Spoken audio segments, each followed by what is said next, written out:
ভাওয়াইয়া গান বাংলাদেশের বৃহত্তর রংপুর অঞ্চলের ঐতিহ্যবাহী আঞ্চলিক গান। এ গানের ব্যাপ্তি প্রসারতা আরও অনেক বেশি। ভারতের কুচবিহার, জলপাইগুড়ি, আসাম, পশ্চিম দিনাজপুর এই সমস্ত অঞ্চলে হাজারো শিল্পী এই গানকে কণ্ঠে ধারণ করেছেন। কিন্তু আমরা জানি আব্বাস উদ্দিন আহমদ গ্রামীণ জনপদের এই গানকে কণ্ঠে তুলে যখন গ্রামোফোন রেকর্ড করেছিলেন, তখন এই উপমহাদেশে এই গান ছড়িয়ে পড়েছিল এবং আব্বাস উদ্দিনের কণ্ঠে, আব্বাস উদ্দিনের হাত ধরে এই গান পৃথিবীর বহু দেশে ছড়িয়ে পড়েছে। পরবর্তীতে আরো অনেক শিল্পী বিদেশের মাটিতে এই ভাওয়াইয়া গান পরিবেশন করেছেন।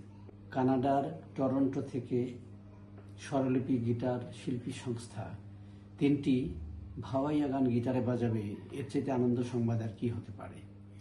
আমি এনামুল কবির ভাইকে আন্তরিক ধন্যবাদ জানাচ্ছি এবং এই সংগঠনটির উত্তরোত্তর উন্নতি ঘটুক, আরও ভাওয়াইয়া গান আপনারা এরপরে প্রচার করবেন সেই আশাবাদ ব্যক্ত করছি।